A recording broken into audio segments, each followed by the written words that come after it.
Hannah Bennett woke to the sound of her alarm clock buzzing insistently on the nightstand, its steady hum a reminder of the busy day ahead.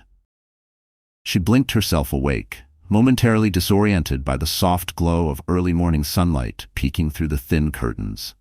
For a moment, she just lay there, breathing in the familiar scent of clean sheets mixed with the faint citrus note of the cleaning spray she always used. Beside her, the bed was cold and empty. Ethan had left for Boston the previous afternoon to attend yet another corporate seminar as part of his demanding position at Turner & Lane Investments. Their 4-year-old son, Mason, stirred softly in the next room. Hannah could hear the gentle hum of a lullaby playing from the small, bear-shaped nightlight that scattered stars across Mason's ceiling. She swung her legs over the edge of the bed and made her way to his room, her mind already ticking through the day's errands. A faint ache pressed behind her ribs, a whisper of dread she wished she could silence. Some mornings, it almost felt like guilt. Was she not enough? Had she done something to push Ethan away? She hated how her mind looped through every small argument, every forgotten anniversary, wondering if she was partly to blame. She planned to surprise Ethan in Boston that evening. For months now, an uneasy feeling had tugged at her. A suspicion she kept brushing aside while Ethan claimed he was swamped with work. She needed to see for herself if everything was really as he said. Scooping Mason into her arms, she buried her face in his hair, breathing in the sweet smell of baby shampoo. She squeezed him a little tighter than usual, the fear prickling behind her eyes. "I'm sorry, baby," she thought. "If I'm wrong, I'll take all the blame." But if she was right, a wave of determination washed over her. She whispered into her son's ear, as if promising herself, "No more pretending, sweetheart. Mommy needs to know the truth." For years, she had trusted Ethan without question.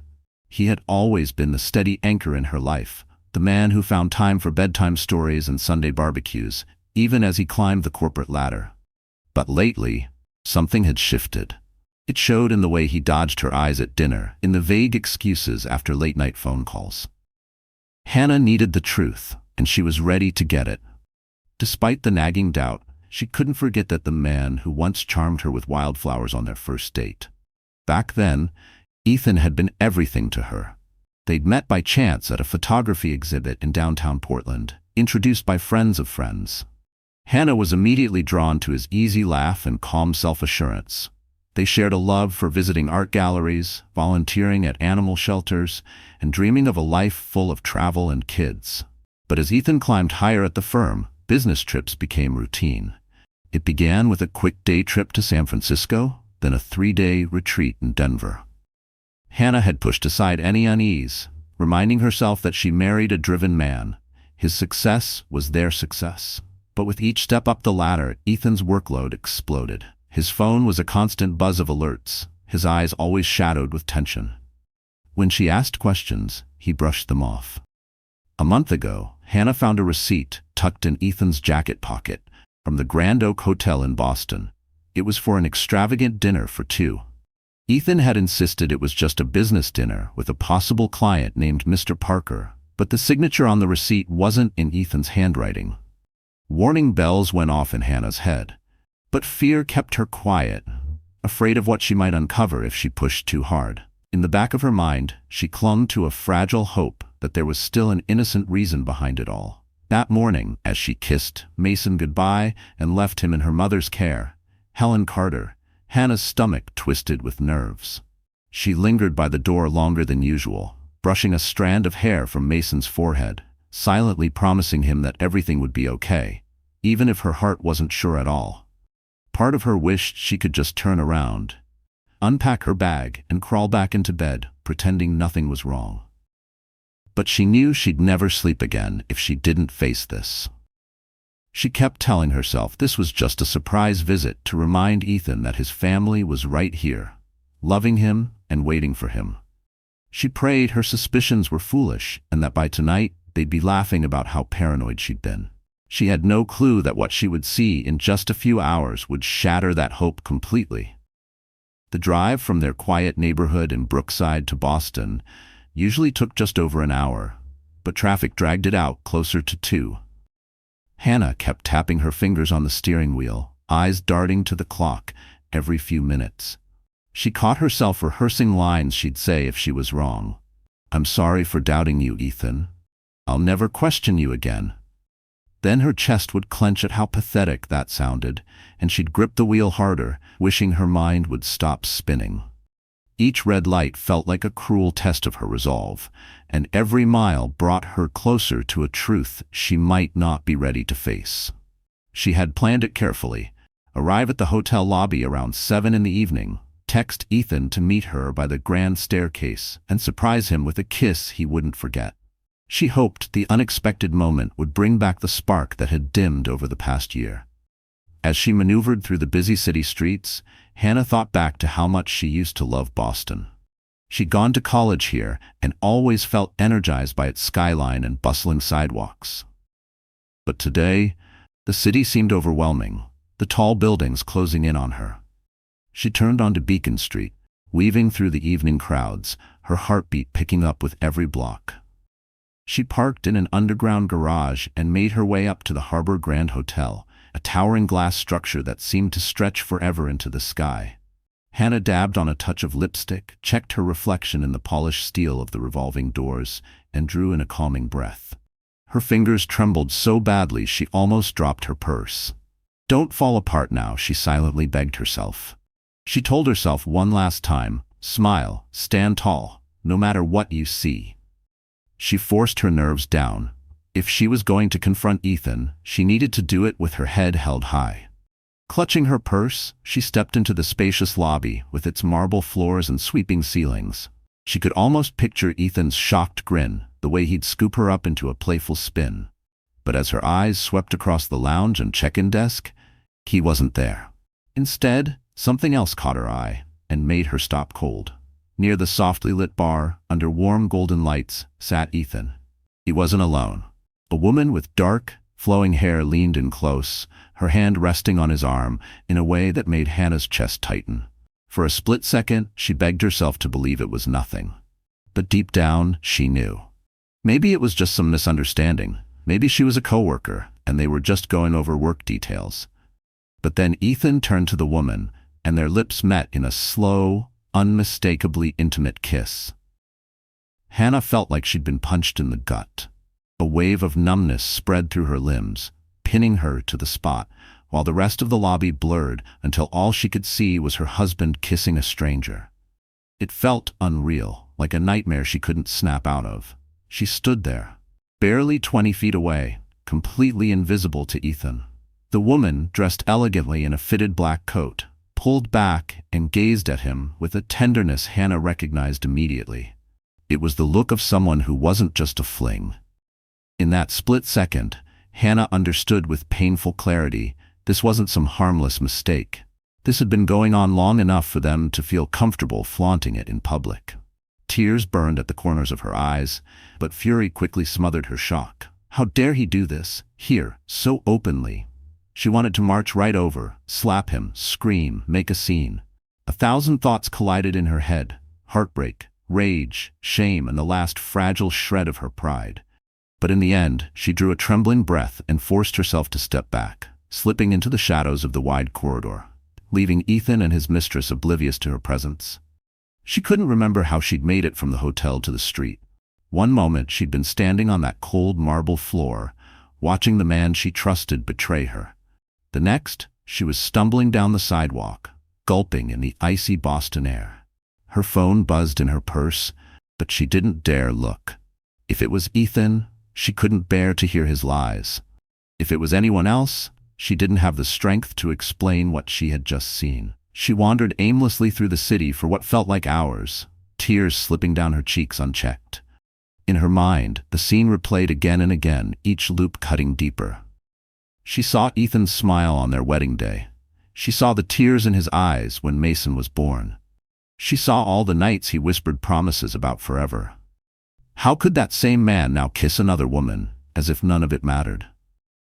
Eventually, Hannah found herself near a small park, the soft glow from a nearby cafe highlighting the tears streaking her face. She sank down on a cold bench and let the heartbreak pour out, anger and grief twisting inside her like a storm. She wanted the truth. She deserved answers. But the thought of facing Ethan right now was too much. Her phone buzzed again, pulling her back. She forced herself to look. A message from her mom, Helen, asking, "How's the surprise going? Is Ethan excited? Mason keeps asking for his daddy."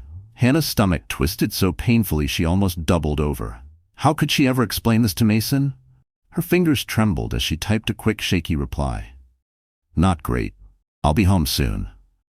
Then she flagged down a cab to get back to her car. Her mind was already spinning with what she'd do next. That night, Hannah couldn't sleep. She paced the living room restlessly, waiting for Ethan to come back from Boston.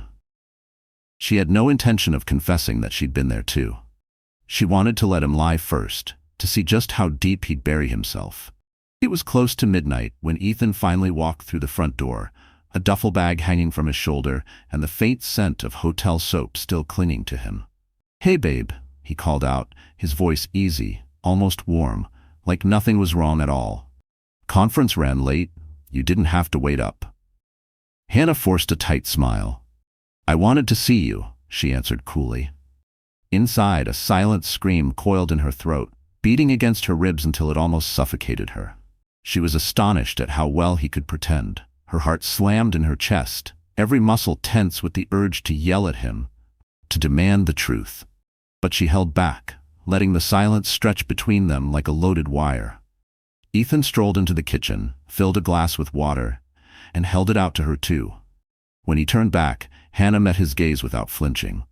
"Did you have dinner with Mr. Parker again?" she asked, her voice shaking just slightly. He paused, eyes flicking away for a heartbeat before snapping back to hers. "Yeah," he lied smoothly. "All work stuff.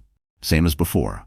Hannah's anger burned hot at the obvious lie. Her hands curled into fists at her sides, fingernails biting into her palms.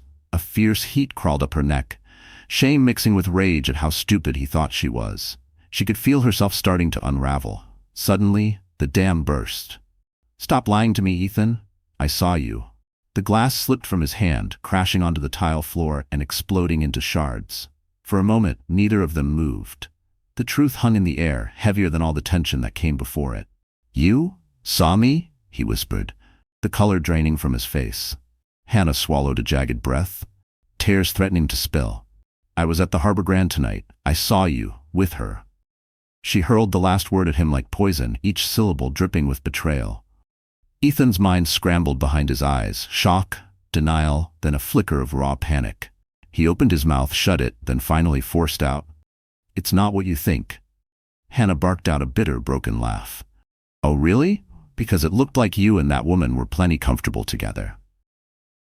She crossed her arms tightly over her chest. "Is she your mistress?" Ethan dragged a hand through his hair, his shoulders sagging. She's Rebecca. Rebecca Holt. She works with me. We've been seeing each other." Hannah's stomach flipped violently. She turned away, unable to look at him. She had braced herself for lies, excuses, anything but this blunt confession. It was like a twisted validation that tore her open all the same. "Why?" she asked, her voice trembling with a sharp mix of fury and heartbreak. "Why would you do this to us?" He stepped forward but froze when he saw her recoil. His words stumbled out. "It just happened." Ethan tried to explain, his voice shaking. "I've been under so much pressure. Rebecca gets it. She's there late at night, putting in the same hours, handling the same stress." "Don't," Hannah hissed, tears streaking down her cheeks. "Don't you dare blame this on stress and long nights. We have a son, Ethan. We had a life." He wiped a hand across his face. "I never stopped loving you. It was a mistake, a horrible mistake." "That's convenient," she spat back, her voice raw. "A mistake? You think saying that makes it better? That everything just goes back to normal?" She turned away, her words dropping to a painful whisper. "I trusted you." Ethan tried to speak again, but she cut him off with a trembling hand. "Don't. It's too late for apologies. You made your choice." With that, she fled to their bedroom, leaving him alone in the kitchen, broken glass and cold water puddling at his feet, a fitting image for the mess he'd made of their marriage. Hannah had always believed she could survive anything, as long as she and Ethan faced it together. But that night, curled into a tight ball on their bed, she realized she was on her own. She hated herself for still longing for the sound of his footsteps outside the door, for wishing, just for one weak second, that he'd follow her and beg her forgiveness in a way that might fix it all. Silent sobs shook her shoulders as she buried her face into the pillow, muffling the sound so Mason wouldn't hear. How could the man who once vowed to protect her heart so carelessly crush it instead? The weight of his betrayal crushed her. The man she thought she knew better than anyone had been living a lie. How could she ever trust him again? All night long she lay awake, turning it over in her mind. She could hear Ethan downstairs making phone calls, probably to Rebecca. Was he telling her that Hannah knew now? The thought of them whispering about her pain like it was a minor problem to fix made her feel sick with rage and humiliation. One thing became clear: she couldn't stay here, pretending to be the perfect wife, while Ethan sorted out his affair. When Mason's soft cries broke the early dawn silence, Hannah got up mechanically. She knew exactly what she needed to do. She had to get out. Her first priority was Mason, shielding him from this disaster. When his sleepy eyes opened, she forced a calm, loving smile onto her face, though her heart was breaking inside. Inside, guilt clawed at her. How could she be enough for Mason alone? What if she failed him too? She pressed a kiss to his forehead, whispering, "Mommy's got you. I promise, baby, we're gonna be okay." Once he was fed and dressed, Hannah scribbled a short note for Ethan. "I'm taking Mason away for a while. Don't follow us. We need space." She left it on the kitchen counter, right next to the shards of broken glass Ethan hadn't even bothered to clean up. It was a clear symbol, she realized, of how little he cared about keeping things whole now that his secret was exposed. She packed one suitcase, only the basics. She called her mother, Helen, but there was no answer. She didn't leave a voicemail. She wanted to move quickly, before anyone could stop her. Ethan woke up, unaware that Hannah was already gone, giving herself a head start. Within 30 minutes, she had Mason buckled safely in the back seat and was driving away from the life she thought she'd built forever. She headed east, not entirely sure where she was going. Hannah had a distant aunt in Maine, Margaret, who'd moved years ago to a small cottage near Bar Harbor. Hannah had visited a couple of times as a child. Margaret and Hannah's mother, Helen, had never been especially close, but Hannah remembered her aunt as a kind, if slightly aloof woman. With no better plan, Hannah found Margaret's number in an old address book tucked in the glove compartment. Heart pounding, she dialed it. And to her relief, Margaret picked up on the second ring.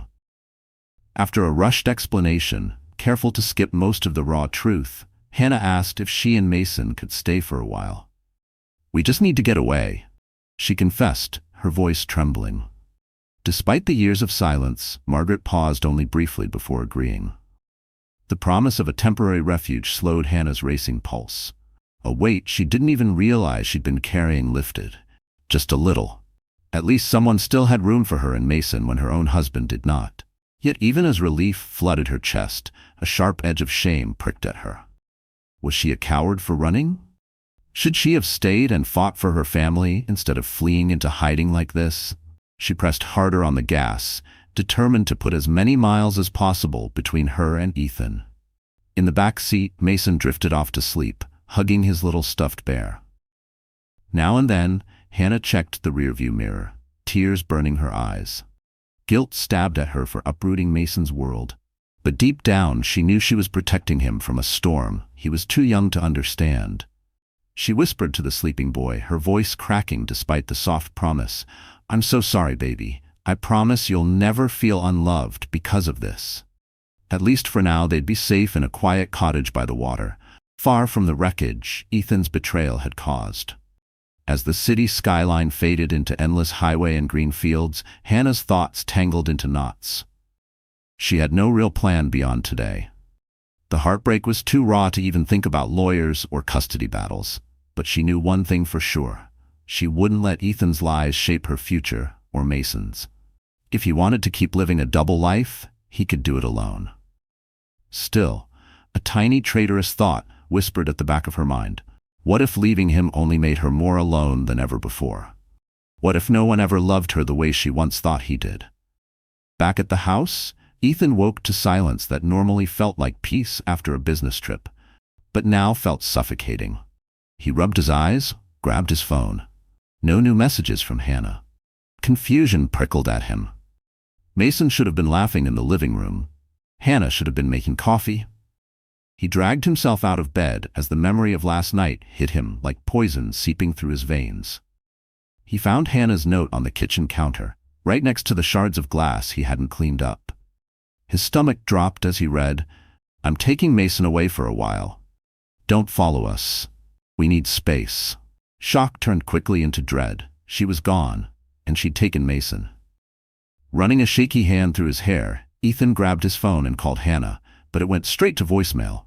He dialed Helen next, hoping her mother would know something. But Helen's sharp, worried tone rattled him even more when he told her. "What do you mean she's gone?" Helen demanded. "She left Mason with me yesterday morning. Now you're saying she took him away?" When Ethan's stunned silence answered her, Helen's gasp on the line cut deep. Helen hung up on him, her anger crackling through the line, vowing she'd find her daughter herself. Ethan paced through the house like a caged animal, searching for any hint of where Hannah might have gone. He tore through her desk drawers, checked the bedroom closet, even rummaged in the attic. Nothing. The only evidence was the painfully empty spaces where her clothes had hung. It hit him hard. She'd planned this. She'd packed Mason's things, written that note, and walked out without a backward glance. And it was his fault. He'd brought the lies and betrayal into their marriage. Now he was left alone with the wreckage. The weight of his regret pressed deeper with every passing hour, but regret wouldn't bring Hannah back. If he wanted even a chance to fix this, he'd have to fight for it, though he doubted Hannah would let him. Days dragged into a week, and still no word. Ethan reached out to everyone he could think of, mutual friends, old neighbors, even distant cousins, but no one had any idea where Hannah and Mason were hiding. In a moment of desperation, he confided in his closest friend and coworker, Adam Overton. Adam's response was blunt. "You need a lawyer." Reluctantly, Ethan booked an appointment with Rebecca Slater, one of Boston's top family law attorneys. Sitting in her glass-walled office high above downtown, Ethan felt raw and exposed under her steady gaze as she reviewed the intake forms he'd filled out. "So your wife left," she said, her tone neutral, eyes flicking to him. "And she took your son with her?" He nodded miserably. "Any official paperwork yet? Divorce petition? Custody filing?" "No," Ethan said hoarsely. "Just the note. I've called, texted. She won't answer." Rebecca folded her hands neatly on her desk. "Did you give her a reason to leave?" Heat crawled up Ethan's neck. He cleared his throat. I had an affair. She found out." Rebecca didn't flinch. Infidelity can definitely trigger drastic choices like this. "Look, technically, we can file a petition to establish custody rights. But if she hasn't filed for divorce yet, it's delicate. Sometimes legal action pushes the situation past the point of repair. Are you sure you want to force it right now?" Ethan hesitated, his vision blurring with sudden tears. All he really wanted was to see Hannah again, to beg for forgiveness, to promise he'd change. But Hannah was gone, and he had no idea how to reach her. "I just want to see my son," Ethan whispered. "I'll do whatever it takes." Rebecca's expression softened just a touch. "Let's hold off on filing anything right away. I'll have someone quietly look into where she might be staying. Once we have a lead, you can decide how to handle it. In the meantime, gather your financial records, property information. Everything." Ethan left her office feeling more lost than ever.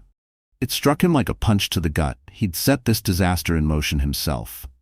It started the moment he kissed Rebecca in that hotel bar, the moment he let an affair become more than a fleeting mistake. Now, with Hannah and Mason gone, the hole where his family used to be gaped open and raw. He pressed a palm to his chest as he stepped out onto the city sidewalk, half hoping the icy wind might numb the gnawing ache that wouldn't stop clawing at him. For the first time, the thought of never seeing them again suffocated him. A flicker of shame, sharp and relentless, pierced through his panic. How had he traded everything real for a few stolen nights with someone who meant nothing in the daylight? Meanwhile, Hannah found a fragile sense of calm at Aunt Margaret's little harbor cottage in Maine. Spring was starting to melt the last crusts of snow from around the cabin's edge.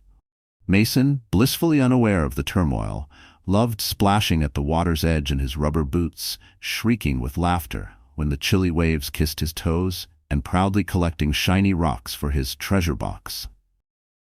Margaret was a mystery in many ways. She asked no probing questions about Hannah's sudden arrival, instead offering quiet comforts, warm dinners, a soft bed, and a steady, patient presence whenever Hannah needed it. Sometimes, Hannah caught Margaret watching her with a worried tenderness, as if she knew exactly how far a woman could bend before she broke. Hannah felt deeply thankful for the sanctuary. When she couldn't sleep, she'd tiptoe down to the dock and stand alone under the moon, staring out at the glassy water. The stillness mirrored her own drifting state, adrift, uncertain of her next step, but certain she couldn't go back. In that darkness, she whispered confessions to the waves that she couldn't say aloud to anyone, that she missed him. That part of her still wanted to believe every apology, every lie, because being angry hurt less than loving someone who betrayed you. One evening, Margaret joined her, handing her a steaming mug of chamomile tea. They stood together in silence for a long while, the night air carrying a cool breeze across the dark water. At last, Margaret spoke, her voice gentle but firm. "I don't need to know every detail, Hannah, but I can see the hurt in your eyes." Hannah swallowed hard, tears stinging. "He cheated," she said simply. "I saw him, there's no doubt." Margaret let out a quiet sigh. "I'm so sorry, sweetheart." She laid a comforting hand on Hannah's shoulder. "I won't tell you what to do. Just know you're not alone. If you need time, if you need help, this door stays open." Hannah let out a shaky breath. "I just can't believe he'd throw everything away like that. Now I'm terrified. Terrified he'll try to take Mason. Or that I'll never be strong enough to stand on my own again." Her voice cracked. "Sometimes I wonder if I even deserve better. If maybe I was too boring, too predictable to keep him." Margaret's eyes held hers, unwavering and kind. "You're stronger than you think. Start with today. Keep you and Mason safe. Keep your head clear. One step at a time." In the weeks that followed, Hannah found small comfort in helping Margaret around the cottage. She raked away dead leaves, planted spring flowers, and let the simple routine settle her mind. Mason flourished with the open space, chasing butterflies, squealing with joy whenever a duck drifted close to the shore.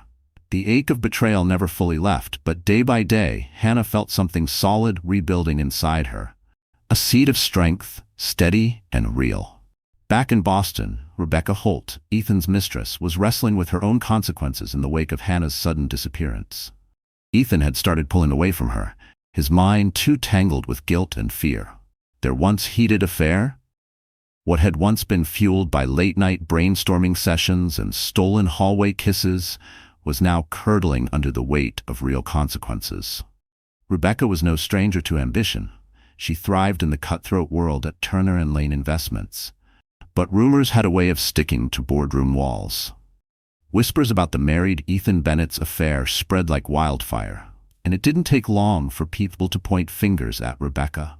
The sideways glances and quiet gossip gnawed at her confidence every time she stepped into the office. One evening, she cornered Ethan at a discreet cafe a few blocks from their building, needing answers about his sudden, chilly distance.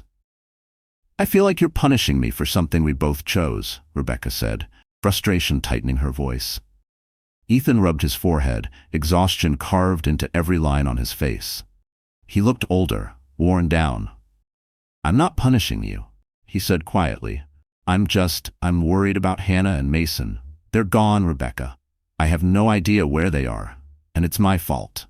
She reached for his hand across the table, but he pulled back before she could touch him. The sting of rejection made her chest tighten. "You can't blame yourself alone," she pushed gently. "We both knew exactly what we were doing. Hannah finding out, there was never going to be an easy way." Ethan stared into his coffee, voice flat. "That doesn't make it any better. I have to fix this somehow, but I don't even know where to start. Everything's a mess." Seeing the distance that had cracked wide open between them, Rebecca felt a pulse of resentment. She had risked her reputation and her heart on a man now drowning in guilt and shutting her out. Still, she clung to the belief that what they had was more than lust. It had to be, didn't it? Frustrated with Rebecca Slater's slow legal maneuvering and desperate for a lead, Ethan decided to hire a private investigator named Jason Rudd. Jason came highly recommended by Adam Overton, who had once relied on him for a delicate corporate problem. Ethan hated the thought of spying on Hannah, but he convinced himself it was the only way to see Mason again. Jason was a middle-aged man with a calm, almost unsettling focus. He listened closely as Ethan described how Hannah had left the note and vanished without a trace. "She's not using her cards or her phone. At least nothing I can track," Ethan said, anxiety seeping into every word. Jason nodded thoughtfully. "She's smart, probably using cash or another account you don't know about." He tapped his pen against a legal pad. "Does she have family she might trust? Friends outside your usual circle?"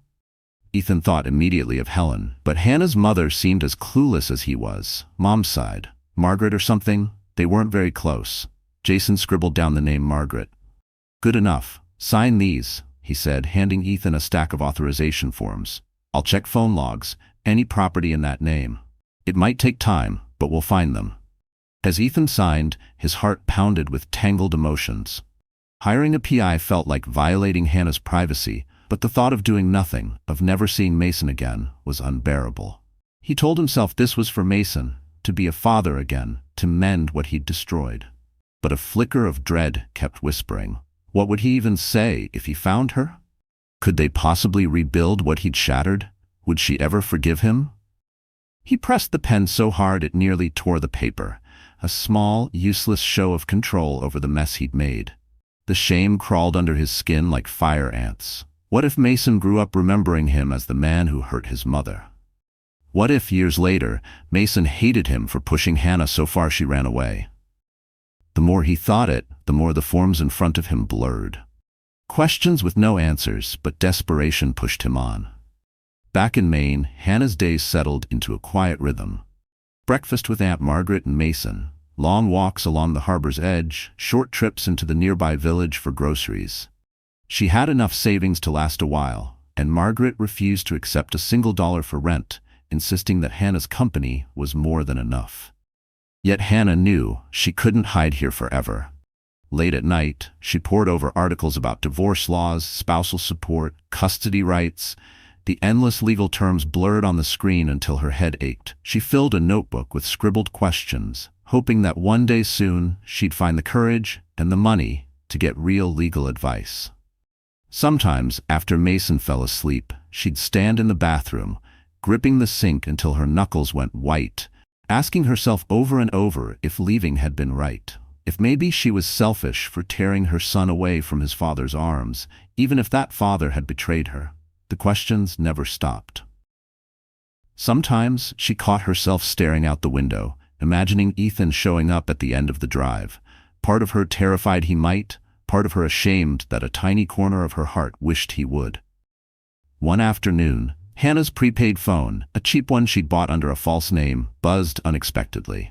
To her shock, it was her mother, Helen. Hannah froze, torn between longing to hear her mom's voice and fear that Ethan might be monitoring the call. "Mom," she whispered, slipping out onto the cabin's porch. "Oh, thank God." Helen burst out, her relief clear as day. "Hannah, are you okay? Ethan told me you left, but swears he doesn't know where you are."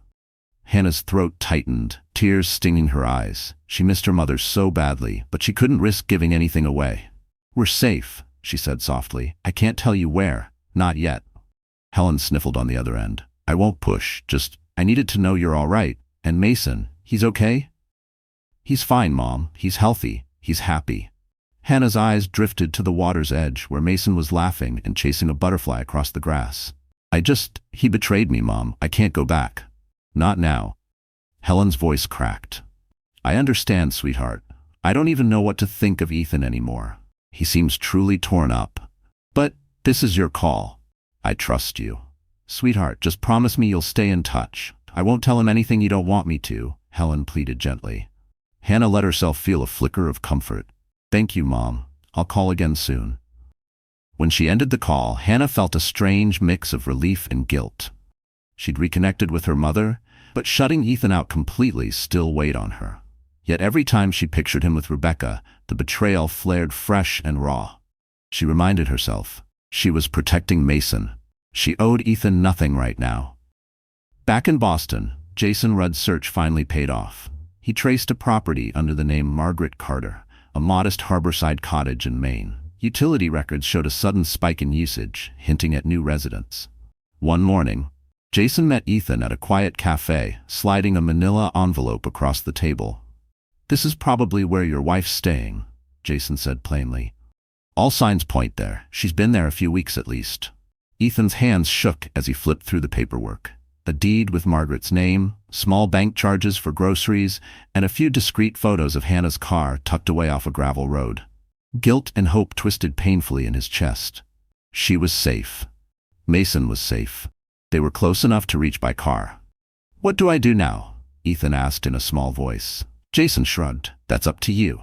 Legally, you could press for her return or force a custody discussion. But if you actually want to patch things up, showing up with court papers probably isn't the best move."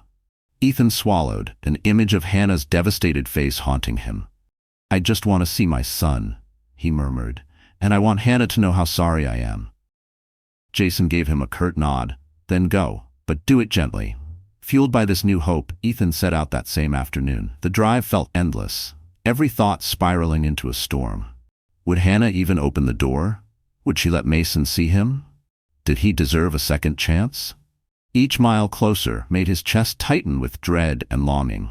By late evening, long shadows stretched over the narrow road as Ethan pulled up near the address Jason had given him. The cottage sat near the water, soft yellow light glowing through the windows. He parked a short distance away, his pulse hammering so loudly it drowned out the sound of the waves. His footsteps thudded unnaturally loud on the wooden porch. Before he could knock, the door opened. Margaret stood there, calm but stern, her lips pressed into a thin line. "Ethan," she said, her voice cool. "I knew you'd show up sooner or later." He nodded, throat dry. "May I see Hannah?" Margaret stepped aside but didn't invite him in. "I'll get her. Wait here." Moments later, Hannah stepped into the doorway. She went pale at the sight of him, her eyes flicking back into the house to make sure Mason was still asleep in the other room. She stepped out onto the porch, crossing her arms tightly over her chest. "How did you find us?" she demanded, her voice shaking with anger. Ethan flexed his hands helplessly. "I had to. I hired a PI. Hannah, I'm sorry." "Sorry?" she shot back, her voice dripping with bitterness. "You come here armed with a private investigator's proof, spying on me, and now you say you're sorry?" He blinked rapidly, fighting tears. "I couldn't just do nothing, Hannah. Please. I had to see Mason. I'm not here to take him away, I swear. I want to see my son, and I want to talk. Please, can we talk?" Hannah glared at him, her emotions battling behind her eyes. She glanced back at the cottage, where Margaret lingered in the doorway, watching protectively. Finally, Hannah let out a tense breath. "Fine, but Mason is asleep, and if you wake him up, I swear to God." "I won't," Ethan promised. She turned and led him across the small yard to the dock by the harbor. Moonlight shimmered across the rippling water, turning everything silvery and surreal. They stopped at the end of the wooden planks, the quiet lap of waves underlining the raw tension between them. They stood wordless for a moment, until Ethan's voice cracked through the silence. "I've been going crazy, not knowing where you were, or if you were safe." Hannah's jaw clenched. "We're safe enough," she said curtly, her eyes locked on the moonlit water. "And Mason's fine too. No thanks to you." Ethan swallowed hard, his throat tight. "I deserve that. I do. I don't know if it means anything now, but I ended things with Rebecca. It's over. I told her it's done. I'll quit my job if that's what it takes. I'll do anything to prove to you that I still want our marriage." Hannah turned toward him slowly, tears brimming. "Our marriage?" she echoed, her voice breaking. "You broke our marriage the second you slept with her. Do you have any idea what it did to me, watching you kiss her in that lobby like I didn't even exist?" Ethan's eyes flooded. "I'm so sorry," he choked out. "I was an idiot. I got swept up in work, the rush. None of it means anything now. There's no excuse. I just want a chance to fix it." A bitter laugh ripped from Hannah's throat, tears spilling down her cheeks. "Fix it? How, Ethan? You think I can erase that image from my mind? Pretend it never happened?" Her voice shook with rage. "You lied, over and over, about trips, dinners with Mr. Parker, all of it. You chose her over us." "I never chose her over you," Ethan burst out, words tumbling recklessly. "I was confused, I was." Hannah raised a trembling hand, cutting him off. Her hand shot up to stop him. "That's the thing, Ethan. You did choose her. Every time you went to her hotel room, every time you worked late for those so-called meetings, Now it's too late to say it was just a mistake. The damage is done. Ethan's breath caught painfully. Do you hate me? Hannah's tears fell freely now. I hate what you did. I hate that I look at Mason and have to remember how you betrayed us. But I'm also hurt and… She choked on the words. And part of me still loves you. I hate that most of all. She hated that deep down beneath the fury, a soft ache still whispered. Maybe he could come back. Maybe he could fix it. The thought made her want to scream at herself. She pressed the back of her hand to her mouth, trying to silence the sob that ripped through her chest. The raw confession left her shaking. A strangled sob escaped Ethan's lips. He reached for her, but she stepped back out of reach. They stood there, raw and broken under the moonlight, an unspoken canyon yawning wide between them. Their conversation dragged into the early hours. Hannah wouldn't let him set foot inside the cottage, but she finally agreed to let him see Mason in the morning. Under the cold starlight, they discussed logistics. How Ethan could visit without shattering the fragile peace she'd built. How they'd handle money for now. Her voice never cracked, but inside, every word felt like cutting herself open again and again. When Hannah finally slipped back inside, Ethan crawled into the back seat of his car and tried to sleep. His mind spun with Hannah's tearful anger and the faint, trembling hope that she hadn't outright declared their marriage dead. At dawn, Mason's sweet voice roused Hannah from an uneasy sleep. He was chattering excitedly about seeing ducks on the shore. Hannah's heart clenched. She knew Ethan was waiting just outside. She made up her mind quickly and led Mason to the porch. There stood Ethan, dark circles under his eyes, a wary, longing smile on his lips. "Hey, buddy," he said softly, crouching down to Mason's level. Mason looked unsure at first, hugging Hannah's leg tightly. For a moment, a flicker of heartbreak crossed Ethan's face. He reached out carefully, and after a heartbeat of hesitation, Mason stepped forward. "Daddy missed you so much," Ethan whispered, gathering him into a gentle hug.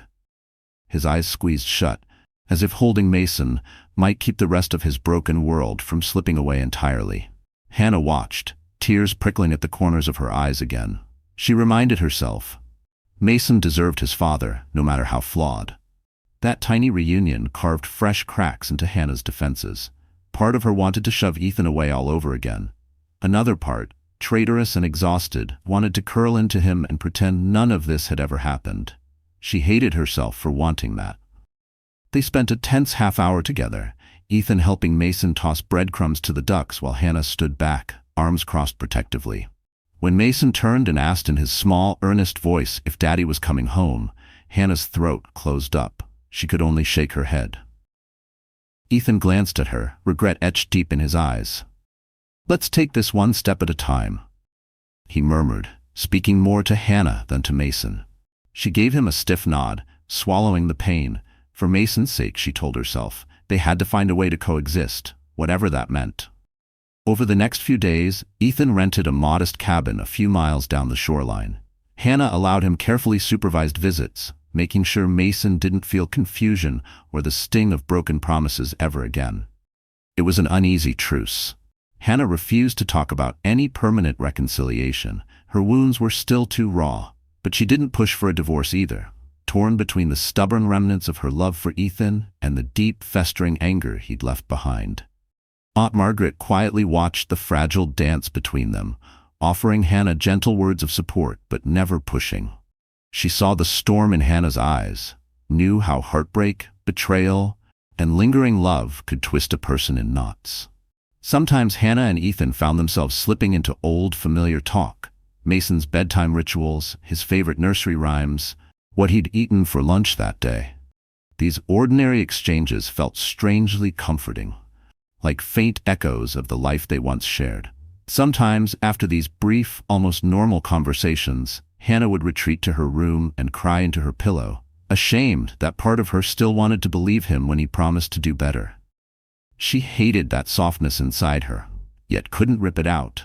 Meanwhile, Ethan's guilt never let him breathe easy. He kept his distance, careful not to overstep. Each time he saw Mason's face light up when he arrived, a sharp mix of joy and sorrow tore at him. Would Hannah ever truly forgive him? Or was this it? A half-existence as a father, while Hannah pieced her world back together without him. 1 month into this fragile arrangement, Rebecca showed up unannounced. She'd traced Ethan's sudden disappearance from work, caught wind of where Hannah might be, and came to confront him herself. Her arrival cracked the delicate peace Hannah and Ethan were trying to maintain. Rebecca appeared at Ethan's rented cabin, her eyes burning with betrayal and fury. "You haven't answered a single call or text," she snapped, her voice trembling with rage. "I had to track you down myself. So this is where you've run off to? Playing family with your wife again?" Ethan stiffened. "It's not like that," he said, trying to keep his voice low. "Rebecca, I told you, it's over. Hannah and Mason are my family. I'm trying to fix what I destroyed." Rebecca barked out a bitter laugh. "Fix things? You really think you can waltz away from me, from everything we had? And now just patch up your perfect little life?" She waved a hand at the modest cabin, her scorn unmistakable. Anger and embarrassment prickled under Ethan's skin. "We both made a mistake," he said through gritted teeth. "I'm trying to do the right thing now. There's nothing left to talk about." Unfortunately, Hannah had just arrived at that exact moment, planning to drop Mason off for his visit with Ethan. She froze on the path when she saw Rebecca, her heart thundering in her chest, anger flaring all over again. Rebecca turned at the sound of footsteps, her glare sharpening like ice. "So this is her, the saint you ran crawling back to." Rebecca sneered, her voice dripping contempt. "Isn't it ironic, Hannah? You ran, he chased you, and now the mistress gets left in the dust." Before Hannah could fire back, Ethan stepped forward. "Rebecca, that's enough. This is between me and Hannah." But Hannah couldn't hold back her rage. She stormed up to Rebecca, her voice trembling but fierce. "Don't you dare twist this. You tore our marriage apart, and now you have the audacity to show up here?" Rebecca's eyes flashed dangerously. "Your marriage was already a disaster, sweetheart. That's why Ethan came to me in the first place." Before she could say another word, Hannah's hand flew. She slapped Rebecca hard across the face. Rebecca staggered back, eyes wide with stunned fury. From the car, Mason, strapped into his car seat, began to cry at the sudden commotion. Ethan rushed to calm him, but tears stung Hannah's eyes as she realized how thin the veneer of civility really was. With a shaking breath, she turned to Ethan, her voice low and tight. This is exactly why I left. There's no peace with you, only lies and chaos." And in that moment, Hannah made her final decision. No more hesitation, no more living in limbo. She would end this for good, and protect herself and her son once and for all. That evening, Hannah called a divorce attorney in Bar Harbor named Michael Sanders, recommended by a kind local acquaintance. She poured out her story: Ethan's betrayal, her temporary stay with Margaret, her fears for Mason's well-being. Michael listened calmly, then laid out her options. "Given your situation, we can file here in Maine once you establish residency," he explained. "However, your husband may try to contest jurisdiction from Massachusetts, so we'll need to handle this carefully to protect you and your son." Hannah nodded, her hands trembling around her phone.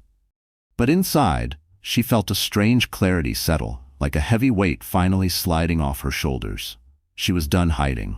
She would fight for Mason's security and her own peace. The next day, she met Michael in person.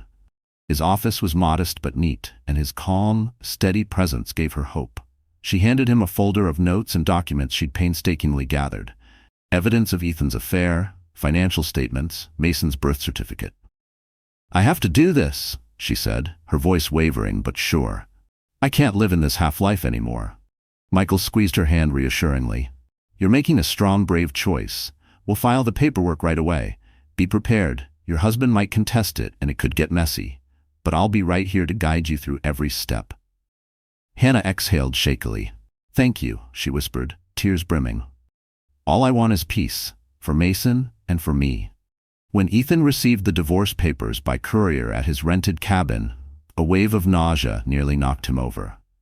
He'd expected this day to come, but seeing it spelled out in legal black and white cut deeper than he was ready for. Ignoring the voice in his head telling him not to, he rushed straight to Hannah's cottage. Margaret answered, her disapproval sharp in her eyes, but she allowed him in when he begged for a moment alone with Hannah. In the living room, Hannah stood waiting, her arms folded, her face calm but tired. "You got the papers," she said evenly. Ethan held up the envelope, his hands trembling. Is this really what you want? Hannah swallowed, her eyes shimmering with unshed tears she refused to let fall. I don't see any other way, Ethan. You cheated on me, and then you dragged all this chaos into our safe place. I can't keep Mason in the middle of that. He deserves better than this mess. Ethan sank onto the edge of the couch, shaking his head in defeat. I know I destroyed everything. I don't expect you to forgive me overnight, but can't we at least try counseling? A trial separation instead of jumping straight to divorce? For a heartbeat, Hannah softened, her gaze drifting toward the hallway where Mason was giggling at something on TV. I wish I could say yes, she said softly. But we tried living in the same world, Ethan. Look how fast it fell apart. Rebecca showed up and ripped the wound open again.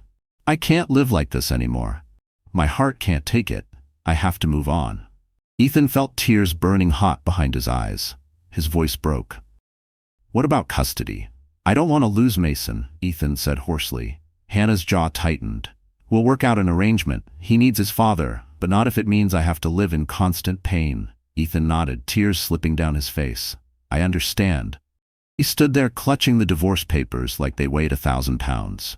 Before leaving, he whispered brokenly, I'm sorry, Hannah. I love you. I always will. She didn't reply as he walked out the door. Only after the door clicked shut did Hannah let herself collapse to the floor, sobbing softly while Aunt Margaret sat beside her, gently stroking her hair. In the corner of her mind, an old voice whispered, what if I can't really do this alone? What if I'm making everything worse for Mason? She hated that fear, hated how it wormed into the spaces left behind by Ethan's betrayal. The weeks that followed blurred into endless paperwork, mediation sessions, and tense negotiations. Hannah stood firm on having primary custody of Mason, with Ethan allowed regular scheduled visits. Despite his initial pushback, Ethan finally agreed, realizing a bitter court battle would only hurt Mason, the one piece of their life he was determined to protect. Rebecca, stunned by rejection and the tarnish on her career, distanced herself completely from Ethan. She eventually left Turner & Lane Investments altogether, heading to New York to chase a fresh start. The last Ethan heard, she'd launched herself into another high-pressure job, leaving Boston and him behind for good. As the divorce inched forward, Hannah found support in places she hadn't expected. Helen visited the Harbor Cottage often, spending time with Mason and giving Hannah a steady shoulder to lean on. Slowly, the crushing pain in Hannah's chest eased, replaced by a cautious flicker of hope. Yet on the loneliest nights, she would lie awake replaying her choices, questioning if she was truly strong enough to carry this new life alone, wondering if the wounds Ethan left behind would ever stop throbbing. She dipped her toes back into work, picking up freelance writing gigs online, using her communications background to carve out an income. Ethan, too, had to pick up the pieces.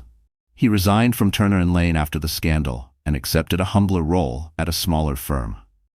He started therapy, determined to understand the blind spots that had wrecked his life. Though heartbreak clung stubbornly to him, he found quiet comfort knowing he was still a father to Mason, spending weekends and holidays with him as promised in the custody agreement. Eventually, the divorce was final. The day Hannah held the final decree in her hands, she stood alone by the harbor, wine tugging at her hair, a soft sense of closure washing over her. She had loved Ethan fiercely, part of her always would, but love alone couldn't fix everything. Mason toddled up to her, beaming, a shiny shell clutched in his little hand. For you, Mommy, he chirped proudly. Hannah knelt down, took the shell, and wrapped him in a gentle hug. Thank you, baby, it's beautiful.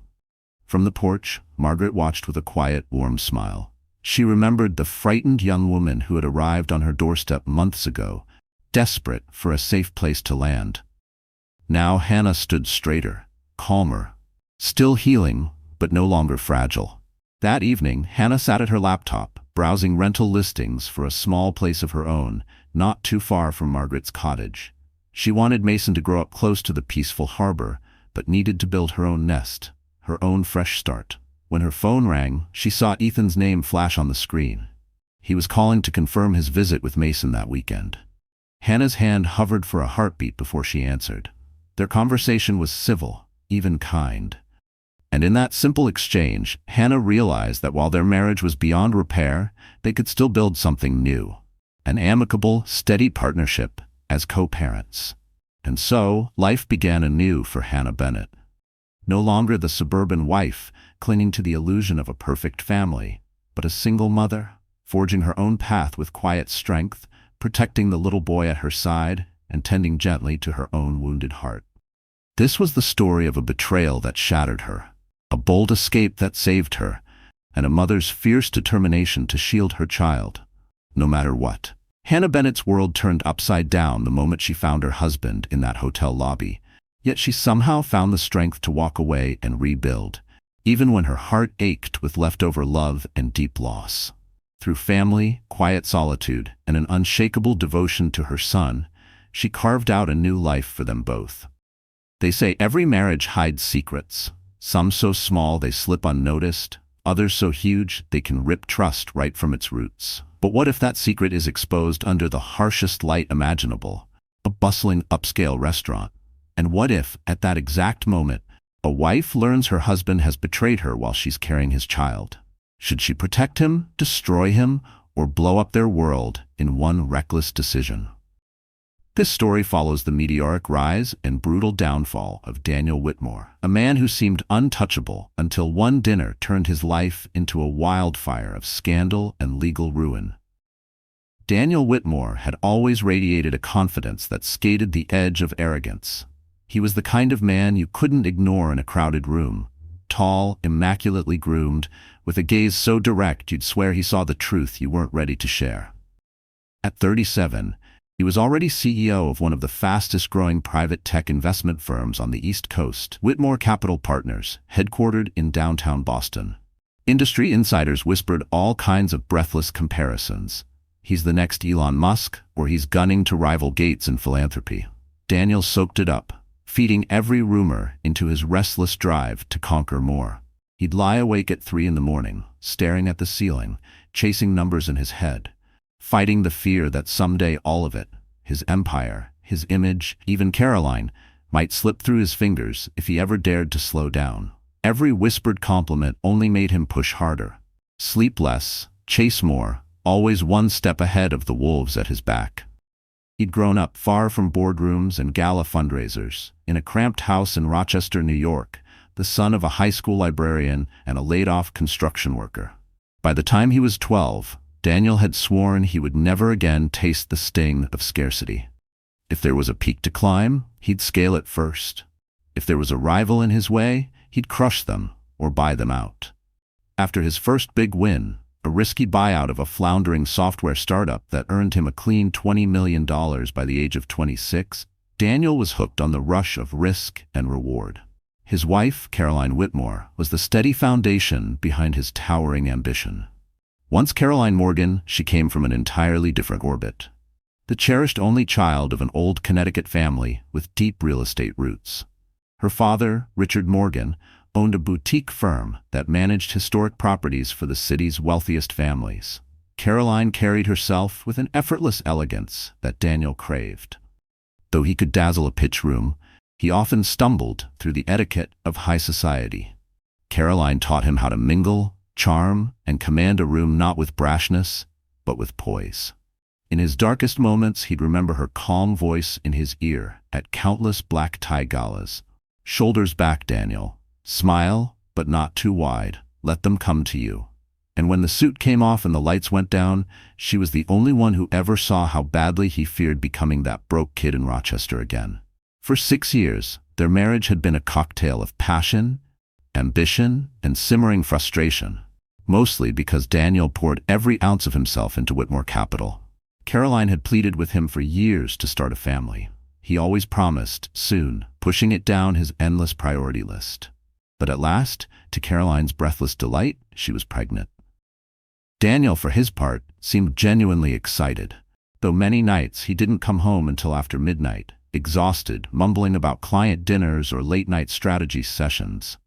Still, Caroline trusted him. She trusted his vision, his drive, and his promise to provide not just for her but for the baby they'd soon welcome. Even if their love had settled into the hum of routine, she believed Daniel would protect their family. She had no idea her entire world would be upended by a single, simple choice: agreeing to meet an old friend for dinner in the heart of Boston. Caroline hadn't planned to be at the upscale restaurant Briar and Oak that night.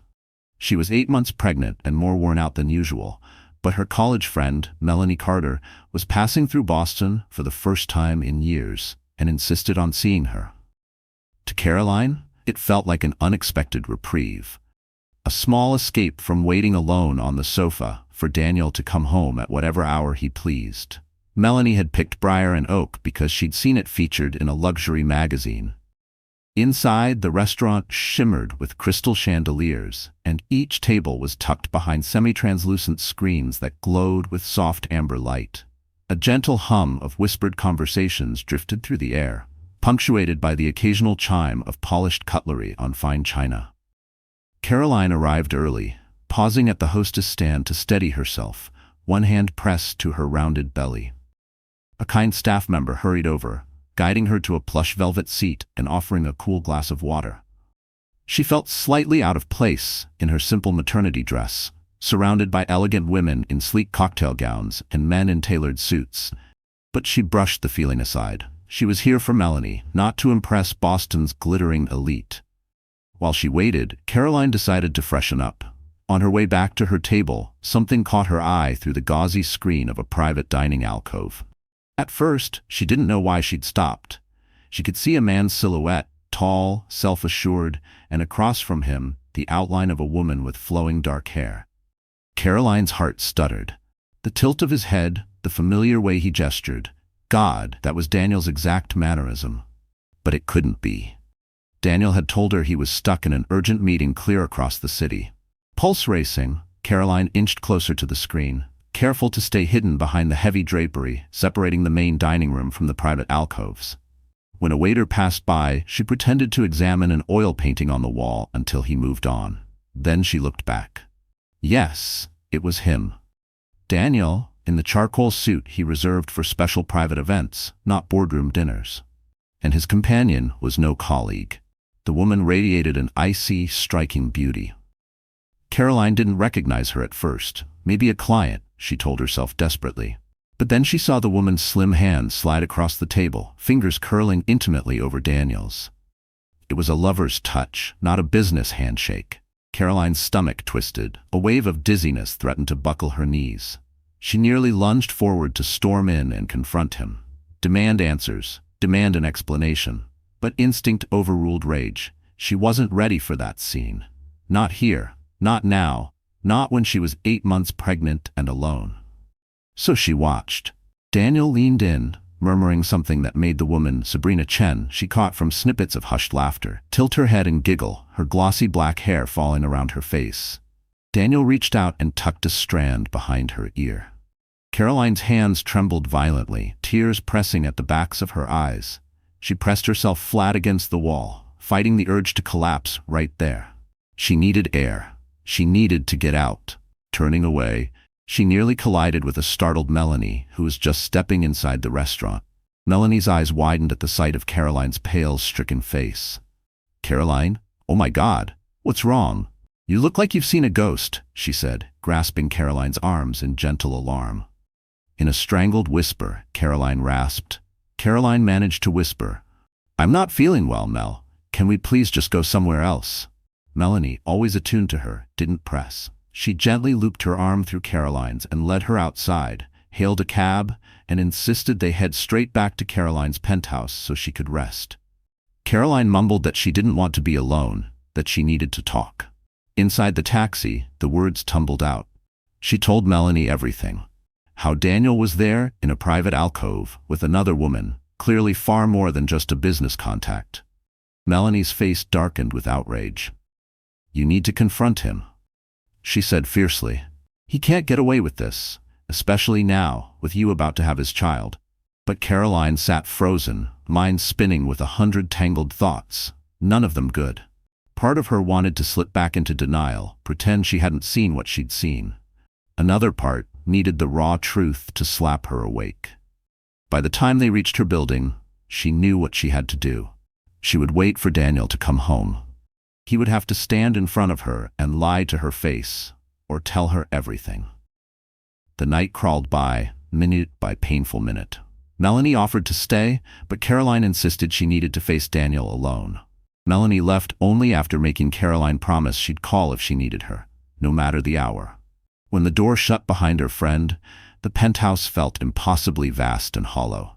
Caroline curled up on the couch, still wearing her maternity dress and heels, her phone clutched in a trembling grip.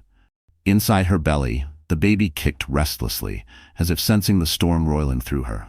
Somewhere past midnight, exhaustion won out, and she drifted off under the soft glow of a floor lamp. She jolted awake at the quiet click of the front door. Daniel stepped inside, laptop bag slung over his shoulder, tie loosened, and froze when he saw her sitting up in the half-light. "You're still awake?" he asked, crossing the room with practiced ease. He bent to press a kiss to her forehead, but she flinched back. She could smell wine on his breath. Her anger rose like a tide, spilling past the dam she'd tried to hold all evening. "Where were you?" she demanded, her voice trembling. Daniel paused mid-motion, caught off guard by her sharp tone. "I told you. I had a meeting." "Don't lie to me." Caroline's voice broke as she pushed herself to her feet.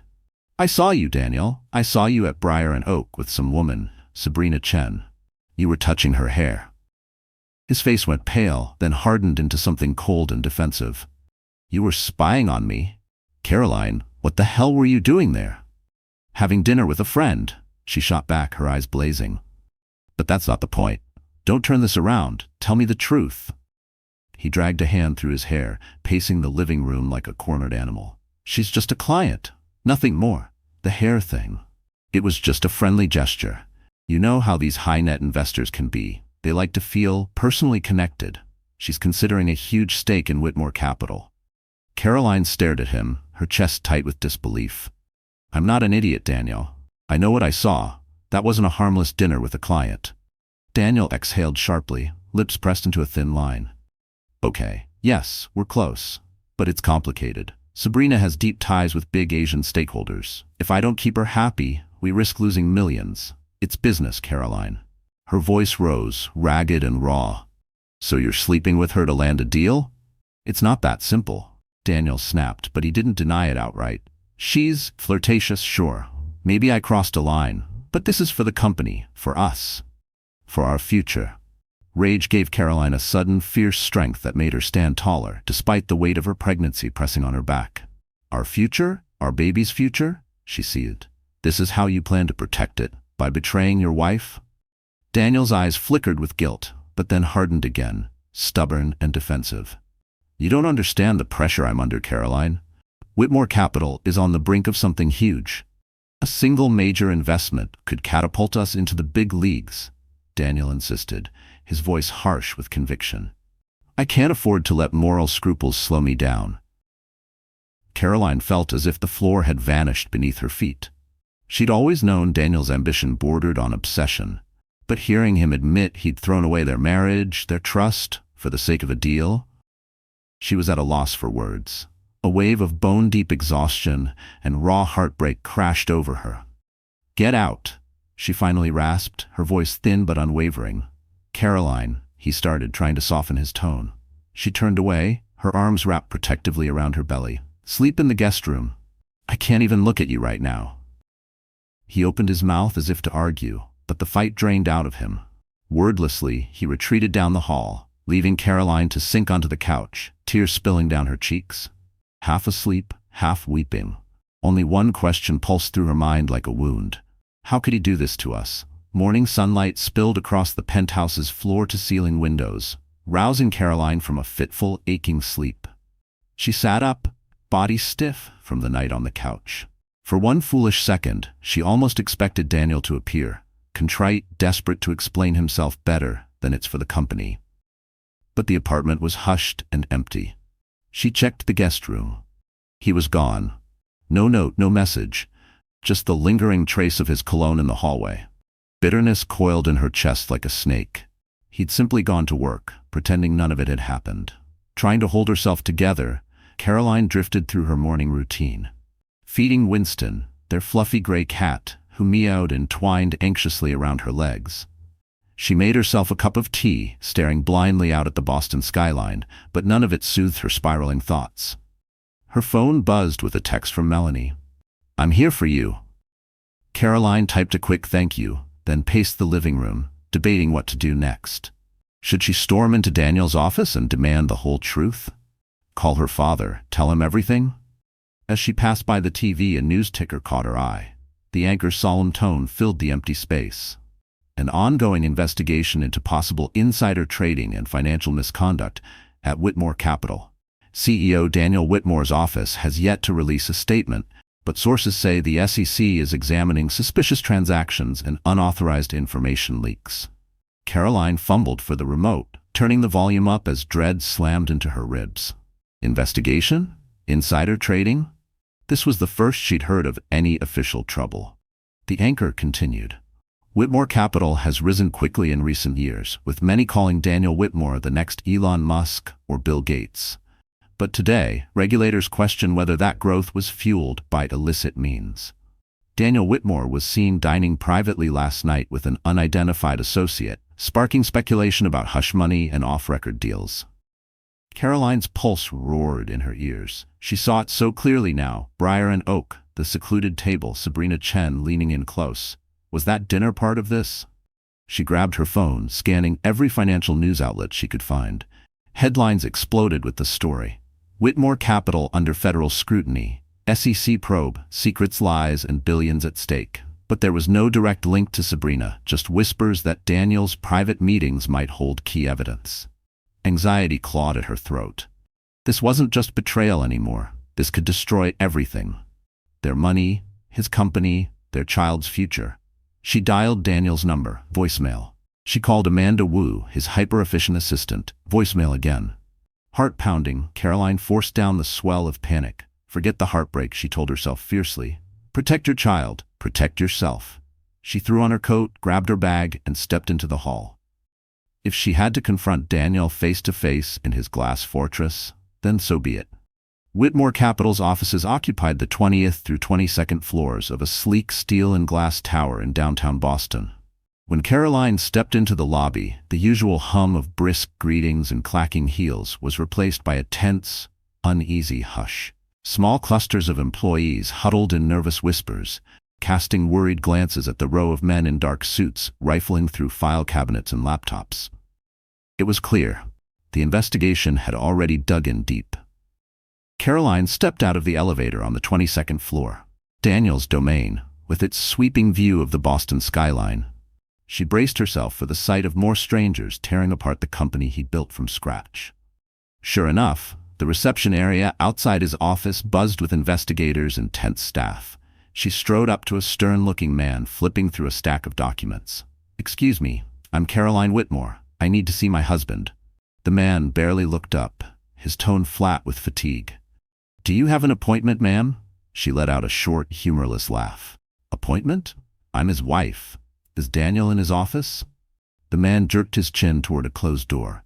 "He's in with SEC officials and legal counsel. It's best if you wait." "I'm not waiting," Caroline snapped.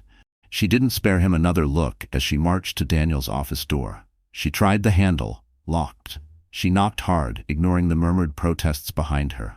After an agonizing minute, the door swung open. A slender woman in a sharp navy suit, phone pressed to her ear, blocked the doorway. She scanned Caroline from head to toe with a tight, unreadable expression.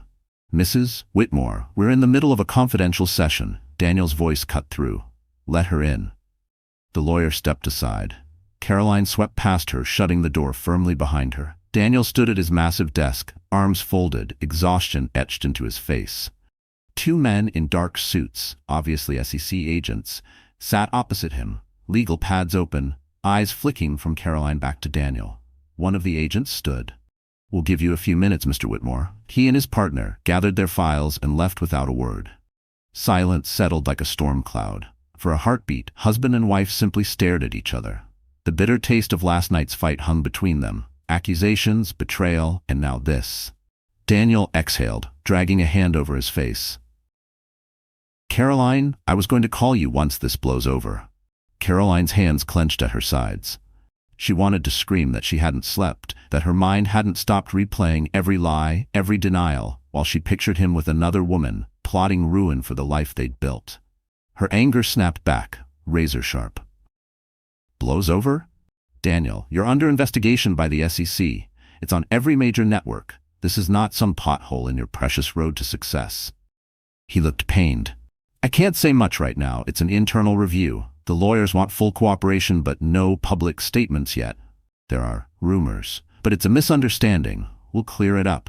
Caroline's eyes narrowed. Does this have anything to do with Sabrina Chen and that dinner last night? Daniel flinched. Barely, but she caught it. Why would you even? Because the media is already speculating, she hissed. If you were with her to plan some shady insider trade, tell me the truth, Daniel. Right now. Stop, he barked, lifting a hand like he could physically push her words away. I can't discuss Sabrina. Not here, not now. Just trust me, I have this under control. Caroline's laugh came out brittle, half a sob. She stepped closer, her voice low and trembling. You lied to me in my own house, you lied to the world, and now you stand here telling me to trust you? Look at this room, Daniel. This is your control? Caroline nearly laughed in his face. Under control? This entire building is crawling with investigators. I couldn't even get Amanda to answer her phone. Amanda's with the attorneys. I told her not to speak to anyone until this is handled. Daniel snapped, though beads of sweat glistened at his hairline. It's all standard procedure. Standard procedure? Caroline echoed, her voice cracking with disbelief. How deep does this go, Daniel? Because if you think I'm going to sit at home pregnant while you flirt with prison time, you're out of your mind. I didn't break any laws, he shot back, but his voice wavered at the edges. Sabrina, she gave me some tips about a tech company. She claimed she had reliable intel. And you used it, Caroline pressed, her heartbeat roaring in her ears. He swallowed hard. Not exactly. I just shifted some assets around. I didn't realize it would be considered insider information. She told me it was her own research, that it was legit. I never thought the SEC would come pounding on the door. Caroline's mind spun. So he had used Sabrina's so-called tips, almost certainly crossing a legal line. She stared at him, fighting to match this desperate man in front of her with the confident, unstoppable husband she'd married, the father of the baby kicking inside her right now. Finally, she asked quietly, "What do you want from me, Daniel?" He looked stricken, running a shaky hand over his face. "I need you to trust me. I'm meeting with Sabrina this afternoon to clear things up. She owes me an explanation. If she fed me illegal tips, that's on her. My lawyers can argue I was misled." Caroline's breath caught. "You're meeting her again? After last night?" "It's business," he insisted, his voice rising a notch. "Look, I know how bad this looks, but if you want to protect this family, you'll let me handle this. I promise I'll fix it." Part of Caroline still wanted to cling to that promise. But she could see it now. Raw guilt and confusion flickering behind his eyes. His ambition, once magnetic, had turned reckless. It might destroy him. Maybe she should pack a bag, call her father, and leave this mess behind. But she couldn't, not yet. She was carrying his child. And shamefully, painfully, some part of her still loved him. She gave a stiff nod. "Fine. But I'm not disappearing while you fight this alone. I'm staying in the city. I'll help however I can." Daniel let out a breath, relief washing over his features. He reached for her hands, but she stepped back just out of reach. "I'll trust you, for now," she said, her voice trembling. "But trust isn't endless, Daniel. You've already broken it once." That afternoon, Caroline drifted through the penthouse like a ghost. The SEC had allowed Daniel to keep working at the office, but he was under strict orders to provide any documents they asked for, and Sabrina Chen was now officially flagged as a person of interest. Caroline tried to calm herself. She set up a quiet spot by the window, turned on soft classical music, and sipped tea to soothe her restless baby. But every time she closed her eyes, she saw Daniel leaning across that restaurant table, brushing Sabrina's hair behind her ear. How did it come to this? She wondered bitterly. Was I blind this whole time? A phone call from an unknown number snapped her out of her thoughts. Heart hammering, she picked up. A brisk, polished female voice said, "Hello, Mrs. Whitmore? This is Caroline Patterson. I'm a journalist with the Boston Daily Chronicle. We're putting together a piece on Whitmore Capital's situation." Would you be willing to give a statement? Caroline's mouth went dry. No comment, she said quickly, and hung up. Within minutes, another reporter called. Then another. The entire press pack had clearly decided she was fair game for a juicy quote. Shaking, she switched off her phone and buried it under a pillow. The day dragged on in agonizing slow motion. When Daniel finally returned home, it was past 8. Caroline opened the door to find him on the threshold, his tie crooked, hair mussed, the look of a man fighting battles on too many fronts. "Any progress?" she asked, her voice low but steady. He nodded weakly. "The lawyers say there's no direct evidence yet, just allegations that we traded on insider info for a few deals. But they're not done digging, and Sabrina—" He paused, looking away. "We talked. She claims she's being made a scapegoat. She's flying back to Hong Kong tomorrow, says the SEC can't touch her there." Caroline's stomach lurched. "So she's running?" He gave a helpless shrug. "Or so she says. I begged her to talk to my lawyers, but she refused. She won't pick up my calls anymore. My legal team's furious. If she disappears, it makes me look guilty, like I'm hiding something." Caroline stared at him, her heart hammering. "Are you still sleeping with her, Daniel?" Color rushed to his cheeks. "No, Caroline. God, I messed up. I let things get too close. But it wasn't serious, not for me." She needed to believe him, but suspicion curled in her chest like barbed wire. "Is that the truth?" she whispered. "Or just what you want me to believe?" His voice cracked. "I swear, I'm not lying to you. Look, I promise you, my relationship with Sabrina was purely about business connections. Maybe it crossed some lines, but I never, ever planned to leave you." "Oh, how noble," Caroline whispered bitterly, tears brimming in her eyes. "Daniel, I can't keep doing this. I can't stand by and watch you wreck yourself and our marriage for your precious ambitions." He reached for her, his hand trembling, something she'd never seen from him before. For the first time, Caroline sensed real fear in his eyes. "Caroline, if we can survive this, if you stand by me, I will change. I'll fix it. I swear I will. Just don't give up on me." A sob fought its way up her throat, but she swallowed it down. Deep inside, an exhausted part of her wanted to believe him, to cling to the fairy tale ending where the man she married came back whole and honest. But another part, the bruised, wiser part, whispered that fairy tales weren't real. She searched his face, and for a heartbeat, glimpsed the man she'd fallen in love with all those years ago. The man who'd once dreamed about building a beautiful life together, not just an empire. Hesitantly, she lifted her hand and touched his cheek. He closed his eyes and leaned into her palm, broken but desperate for her forgiveness. For a moment, they stayed like that. Two people holding on to a love battered nearly beyond recognition. By the next morning, Caroline knew she needed guidance. She dialed the one person who would tell her the truth, her father, Richard Morgan. Despite their complicated relationship, he had never hidden his skepticism about Daniel's ruthless, fast-track ambition. Richard had always been the steady, unflinching anchor in her life. "Dad?" she said softly when he answered. "Things are bad. Daniel's company is under investigation. There's talk of insider trading." She heard him exhale slowly. "I saw the news. Sweetheart, are you all right?" "I don't know," she admitted. "He might have cheated too. I feel like everything is falling apart." His voice gentled. "Caroline, focus on yourself and the baby first. Stress isn't good for my grandchild. You have to stay strong." She pressed a fist to her lips, fighting not to break down. All she'd wanted was a quiet life, a safe home, a loyal partner. Now she had scandal, betrayal, and a future so uncertain it made her bones ache. A small sob broke free. "I know, Dad. What should I do? Should I leave him?" There was a pause on the line. "That's not a choice I can make for you. But listen carefully. Daniel has always been a risk-taker. That's part of how he climbs so high so fast. But it's also how men like him lose everything. You have to ask yourself, can you trust him to really change? If not," she closed her eyes, tears slipping down her cheeks. "I understand." His voice turned firm again. "If you need a place to stay, come home. Your old room is still yours. Or I can set you up in a nearby condo. No pressure. But you will not face this alone." A fragile warmth spread through her chest. "Thank you, Dad. I'll let you know." After the call, Caroline sat by the window, watching the Boston skyline glitter under the early sun. Her mind drifted to gentler days, meeting Daniel at a charity gala her father had hosted, the spark in his eyes as he talked about chasing big dreams, the shy note he'd tucked into her coat pocket asking for their first date. Where had that man gone? Meanwhile, Daniel's day took a sudden turn.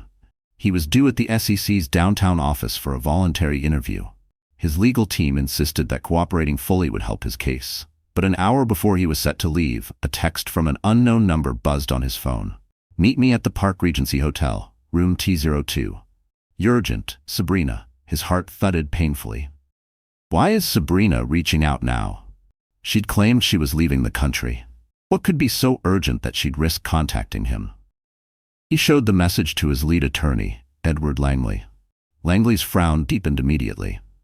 This is reckless, Daniel. She's already under scrutiny. If the SEC catches wind of this, it could look like you're trying to collude. Daniel's jaw tightened. If she has information that can clear my name or save the company, I can't ignore it. Langley sighed, pinching the bridge of his nose. We can't physically stop you, but take someone with you, or at the very least, let one of the associates go in your place. Daniel shook his head. She won't talk if there's a lawyer there. I'll go alone, but I'll record everything. Langley looked far from convinced. Be careful, and for God's sake, don't offer her money or anything they can twist into bribery. Daniel nodded grimly. He texted back, I'll be there in 30 minutes. Then he turned to his driver. Take me to the Park Regency. Anxiety prickled under Daniel's skin as the car pulled up to the Park Regency. Every scenario flickered through his mind. A sting operation, an SEC setup, or worse, blackmail straight from Sabrina herself. When he reached room 1902, the door was slightly ajar. He rapped his knuckles on it lightly. From inside, soft classical music played. Sabrina's voice floated out, smooth and teasing. Come in. He stepped into the spacious suite, scanning the lavish room, marble floors, plush cream sofas, a vase of fresh roses on the coffee table. By the window, Sabrina stood in a sleek black dress, perfectly poised, every inch the elusive femme fatale. Her eyes locked on him. Don't hover by the door, Daniel. We don't have all day. He stayed near the entry, tension coiled tight in his shoulders. Why did you call me here, Sabrina? She glided a manicured hand toward the sofa. Relax, sit down, let's be civil. He didn't budge. I'm not here to chat, talk. Sabrina's smile was brittle, though her voice dripped honey. I'm leaving for Hong Kong tonight. I just wanted to smooth things over. I never meant for you to get dragged into this mess. He barked a humorless laugh. You fed me illegal tips, Sabrina. That's exactly how I ended up in this mess. She arched an eyebrow, her tone sharpening. Oh, please, don't play the innocent. You're not some naive schoolboy, Daniel. You knew the risks. No one bets millions without doing their own homework. You wanted a shortcut, and I gave it to you. His hands curled into fists at his sides, but she didn't give him a chance to fire back. Enough about blame, she said smoothly. I have a solution. A gift, really. I can produce documents, emails, messages, showing I lied to you, that you relied on what you thought was legit research. If the SEC believes that, you'll get a slap on the wrist at most. Daniel's heartbeat thumped wildly. You'd admit you lied? A coy smile ghosted her lips. She crossed the room to a small marble table, picked up a slim folder, and tapped it with a manicured nail. Everything's here. Correspondence, transcripts, very convincing. All you have to do is make it worth my while. His eyes narrowed. How much? Her smile widened, a snake baring its fangs. $5 million. He nearly choked. $5 million? Sabrina, that's blackmail. She tilted her head unbothered. Call it compensation. After this, I'll be blacklisted. No more deals with your connections, no more favors. I'll have to rebuild my network from scratch. This covers the inconvenience. Daniel's mind spun. $5 million was huge, but if Whitmore Capital crashed, he could lose everything. Yet if he paid her, it was bribery, plain and simple. That could bury him even deeper than the insider trading charges. He stepped back, shaking his head. No, absolutely not. My lawyers would hang me out to dry if they even heard this conversation. Sabrina rolled her eyes. Your lawyers won't save you when the SEC hauls you into court. Without my help, you're looking at jail time, Daniel. He glared at her, fury bubbling. So this was your game all along? Feed me risky tips, reel me in, and bleed me dry once I'm cornered? She snorted. Don't kid yourself. You chased me. We used each other. Now finish what we started and pay up, or brace for impact. His pulse thundered in his ears, but he forced his voice to steady. No. If you have evidence that clears me, give it. If not, get out of my way. Her eyes went cold, her smile gone. Think very carefully, Daniel. You have a lot to lose. I'm done here. He spun on his heel and strode out. His heart slammed against his ribs, not just with anger but raw fear. If Sabrina leaked her own version, she could twist every fact to bury him. And the SEC meeting loomed just hours away. Back at Whitmore Capital, Daniel found Langley waiting. He recounted every word. The attorney's face blanched. She asked for money? Jesus, Daniel, that's textbook witness tampering. If we even breathe on that offer, it's another felony. Daniel groaned, pinching the bridge of his nose. You're right, we have to tell the SEC before she does. Let's get this over with. Daniel and Langley moved quickly, heading straight to the SEC building, with Caroline, who'd insisted on coming for moral support, walking quietly beside them. She didn't speak much, but when they were ushered into a conference room, she caught Daniel's eye and gave him the smallest nod. Despite everything, she was still there. The lead investigator, a sharp-eyed woman named Francesca Morales, greeted them with icy courtesy. Mr. Whitmore, we appreciate your cooperation. We have some questions. Langley offered a strained, polite smile. Before we begin, we'd like it on record that Miss Sabrina Chen attempted to solicit money in exchange for certain statements. Morales arched an eyebrow. Interest immediately piqued. That's quite a claim. Do you have any proof? Daniel's stomach clenched. He'd almost forgotten he'd hit record on his phone the moment Sabrina started talking. He caught Langley's glance, then pulled out his phone and handed it over. It's all there, he said quietly. We didn't pay her. We walked out. Morales listened to the audio through a pair of discreet headphones, her expression granite still. When she pulled them off, she spoke evenly. We'll verify the recording's authenticity. If legitimate, Miss Chen's behavior could constitute blackmail. Then her eyes pinned Daniel with unsettling precision. But that does not absolve you, Mr. Whitmore. Regardless of Mistress Chen's motives, if you traded on insider information, knowingly or not, you are still legally responsible. Daniel's throat bobbed. I understand. And so it began. A slow, suffocating interrogation. Morales pressed him on every deal, every email, every meeting with Sabrina. Daniel forced himself to stay calm, answering truthfully but glancing at Langley for guidance when needed. Occasionally, Caroline spoke up. Soft corrections, reminders of how Daniel had spent nights cross-checking company reports, how he'd never hidden work from her. Morales scribbled down everything. After endless hours, they were finally dismissed. Langley explained in hushed tones that it might take weeks for the SEC to decide whether to file charges. But for now, they were free. Caroline exhaled shakily. Daniel just stared at the marble floor, jaw clenched. This is far from over, he muttered. Word of the SEC meeting exploded through Boston's finance circles. Gossip swirled that Sabrina Chen had vanished overseas. The press feasted on every crumb. Pregnant wife blindsided, secret mistress at center of scandal, billionaire genius or crooked fraud. Headlines grew uglier by the hour. Investors panicked. Though Whitmore Capital was privately held, its affiliate public partners saw stock prices nosedive in after-hours trading. Daniel worked frantically, endless calls, desperate emails, promises whispered into speakerphones. Some backers stuck by him. Others jumped ship. The board of directors demanded an emergency meeting to chart survival tactics. Caroline watched it all crumble from the sidelines, helpless and heartsick.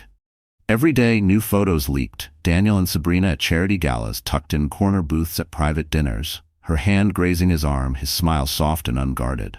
The press spun a narrative of a steamy affair. Caroline's chest twisted with jealousy, betrayal, and horribly, the remnants of love that refused to die. One night, Daniel slammed through the front door, keys skittering across the kitchen island.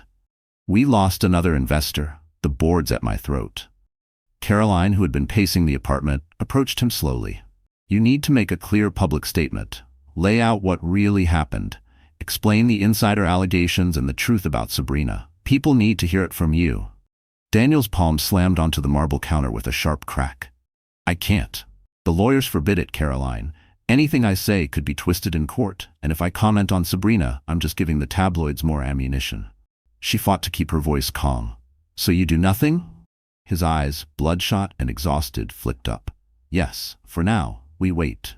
The lawyers say silence is safest until the SEC finishes their inquiry. Then we'll fight back.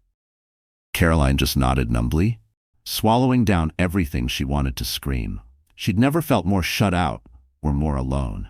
The tension inside the penthouse grew suffocating, like invisible walls pressing in closer each day. Daniel swung wildly between frenzied work calls and brooding, stone-faced silence, leaving Caroline alone to drown in her racing thoughts. A few days later, her father, Richard Morgan, appeared unannounced at the penthouse door. Daniel was at the office. Caroline welcomed him inside and poured him tea, grateful for the familiar calm in his steady presence. "You look exhausted," he said gently.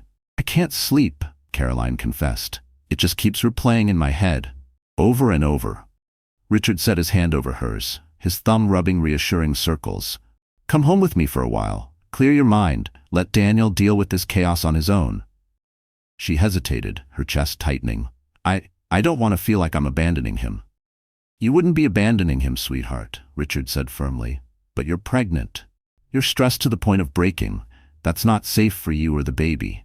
You need calm, not SEC agents and tabloid vultures at your doorstep." Caroline looked down, one hand drifting to her belly. She'd spent so many sleepless nights worrying about Daniel that she'd barely thought about herself, or the tiny life depending on her. After a long silence, she finally nodded. "You're right. Let me pack a bag." Within an hour, she was settled in the back of her father's car, leaving the suffocating penthouse behind for the quiet of Connecticut. She left Daniel a simple note on the kitchen island. "I'm going to Dad's for a few days to rest. I hope you understand." She didn't expect an immediate reply, and none came. Days blurred into a week. At Richard's estate, Caroline found a fragile rhythm. The house staff doted on her, preparing fresh meals, insisting she nap when the anxiety threatened to crush her lungs. Bit by bit, her body relaxed, but her heart stayed tangled in knots. She kept a cautious eye on the financial news. Whitmore Capital teetered at the brink, whispers of investors jumping ship, speculation that Daniel might resign if indicted. She tried not to picture him alone in that glass tower, fraying at the seams. Then, one afternoon, her phone rang, a number she recognized immediately. Amanda Wu, Daniel's ever-reliable assistant. Amanda's voice trembled with tension. "Mrs. Whitmore, I'm so sorry to disturb you, but I think you need to know this." Caroline's pulse spiked. "What is it, Amanda?" "A man came by the office, Kyle Peterson. He's one of Mr. Whitmore's old associates. He says he has documents that could clear Mr. Whitmore completely. But Daniel's so overwhelmed, he barely listened. Kyle claimed Sabrina Chen conspired with another firm to sabotage Whitmore Capital. He said it's personal for her, something about an old family grudge." Caroline pressed a hand to her forehead. "An old family grudge?" Sabrina never mentioned anything like that to Daniel. "I don't know details," Amanda said quickly. "But Kyle swears he has proof. Emails, data trails. He says Sabrina manipulated numbers to make it look like Daniel was trading on inside info when she was the real puppet master. He's tried to email Daniel, but with the SEC monitoring everything, I think it's getting lost in the chaos. And Daniel probably thinks it's too out there to be true. But Kyle sounded desperate, and I believe him." Caroline's mind raced, fragments of Sabrina's icy smile flashing through her memory. The idea chilled Caroline to the bone. Sabrina's blackmail attempt might just be the tip of an elaborate trap. What if she'd orchestrated this whole disaster, baiting Daniel into ruin while pocketing her own payoff? It made too much sense, given her sudden vanishing act and the brazen hush money demand. "Amanda, can you connect me directly with Kyle?" Caroline asked quickly. "Of course, Mrs.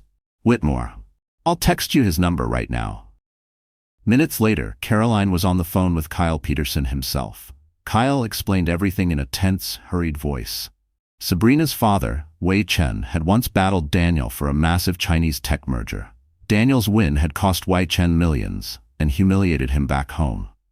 Kyle believed Sabrina had plotted revenge for years, posing as an ally while weaving a web of fake insider tips and doctored data. When the time was right, she made sure the SEC would sniff it out. "I have files showing her father funded the entire scheme," Kyle said. "Plus, I have a recorded call. Sabrina bragging how easy it was to reel Daniel in. She laughs about how blind he was." A cocktail of fury and fragile hope surged through Caroline. If Kyle's proof held up, it could exonerate Daniel completely. "Why didn't you come forward sooner?" she demanded. Kyle hesitated. "I only pieced it together a few days ago. I was sorting old servers and email accounts from side projects Daniel and I ran years back. We had a falling out, long story. But once I saw what Sabrina did, I knew I had to speak up." "Thank you," Caroline said, her voice fierce with gratitude.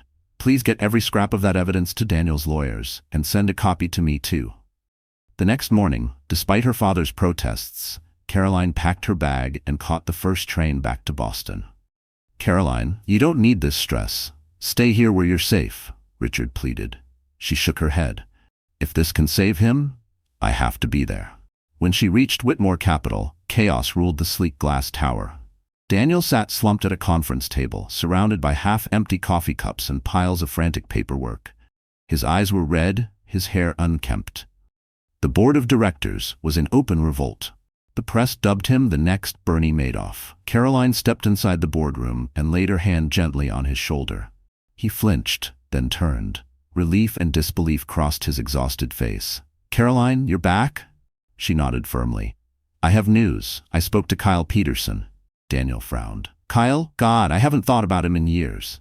Caroline recounted everything. Sabrina's family feud, the rigged tips, the manipulated reports. Daniel's eyes widened. The first flicker of real hope sparking since this nightmare began. "If Kyle has that proof, we can show the SEC I was a pawn.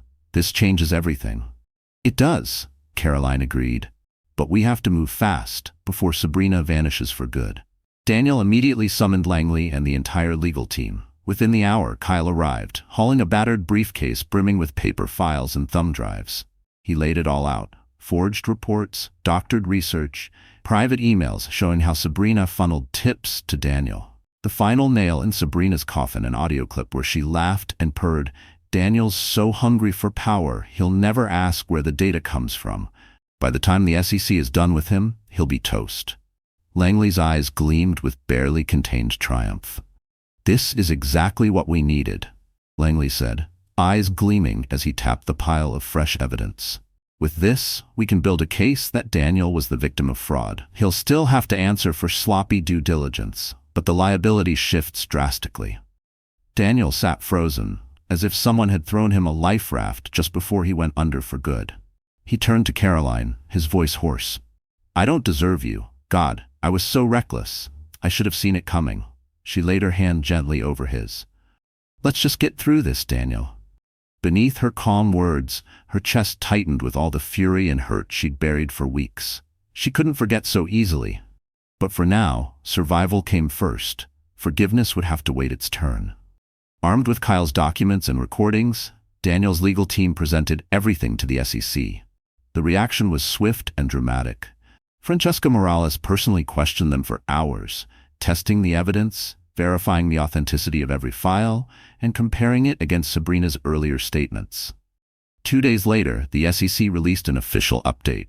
The focus of the investigation would pivot to Sabrina Chen and her co-conspirators. Daniel still faced scrutiny for negligence, but the threat of criminal insider trading charges all but vanished overnight. The media devoured the twist. "Scheming Mistress orchestrates billionaire's downfall." Headlines exploded again, different, but no less scandalous. For Daniel, the worst was finally over. Prison was no longer on the table. Civil fines for ignoring red flags might come, and Whitmore Capital's reputation lay in tatters, but survival was now possible. Through the chaos, Caroline never wavered. She sat through tense legal calls, glared down reporters outside the tower, and coached Daniel through PR drafts. But inside, the fracture in their marriage lingered. A raw, quiet ache that neither apology nor press release could mend overnight. One night, after a brutal day of meetings and board calls, they sat side by side in the penthouse living room. Daniel poured himself a stiff scotch and handed Caroline a sparkling water. For a long while, they drank in silence. "Thank you," he murmured finally, "for not leaving me, for finding Kyle, for saving me from myself." She stared into her glass. "I did it for our child, and maybe for the Daniel I thought I married." He flinched at that, eyes shadowed. She went on, her voice tired but steady. "Where do we go from here?" Daniel swallowed hard, then emptied his glass. "I can't pretend this never happened. I failed you. I was blind, so obsessed with winning, I broke everything that mattered. He looked at her then, eyes begging for something she didn't yet know if she could give. A second chance not for the CEO, but for the husband he used to be. And Sabrina, Caroline started, then stopped herself. She shook her head. No, I don't want to say her name again. What matters is us. If there's any chance at all, it has to start with honesty, therapy, and time. A lot of time. Daniel closed his eyes, a single tear escaping down his cheek. I'll do whatever it takes. In the weeks that followed, Daniel formally stepped down as CEO of Whitmore Capital, installing a trusted senior partner to steady the company's battered image while he focused on mending legal loose ends. The board, though reluctant, agreed it was the only way to stop the bleeding. Caroline, meanwhile, turned her focus inward, on herself, her health, and the baby growing stronger every day. She invited Daniel to her prenatal visits, and he never missed one. They spoke softly in waiting rooms, eyes flicking to ultrasound screens that made their problems feel small, at least for a moment. Then, one crisp Boston morning in October, Caroline went into labor. Daniel rushed her to the hospital, panic and devotion tangled on his face. Hours later, they welcomed a healthy baby boy, Andrew Richard Whitmore. Andrew for Daniel's late grandfather, Richard for Caroline's father who never stopped protecting her. Holding their tiny son for the first time, Caroline and Daniel both felt it. A shift, fragile but real. A chance, at last, to begin again. The swirling chaos of the past year slowly faded, replaced by a fragile but steady hope. They had survived betrayal, scandal, and the brink of financial disaster. But life had given them this. A chance to start over, to be better. Epilogue. Short conclusion. Within the novel, over the following year, the SEC investigation officially closed.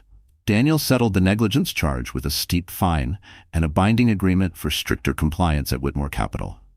The firm, though bruised, stabilized under its new leadership, and Daniel quietly shifted his energy to philanthropic projects, hoping to repair his reputation among colleagues and those he loved. Sabrina Chen never resurfaced in the States.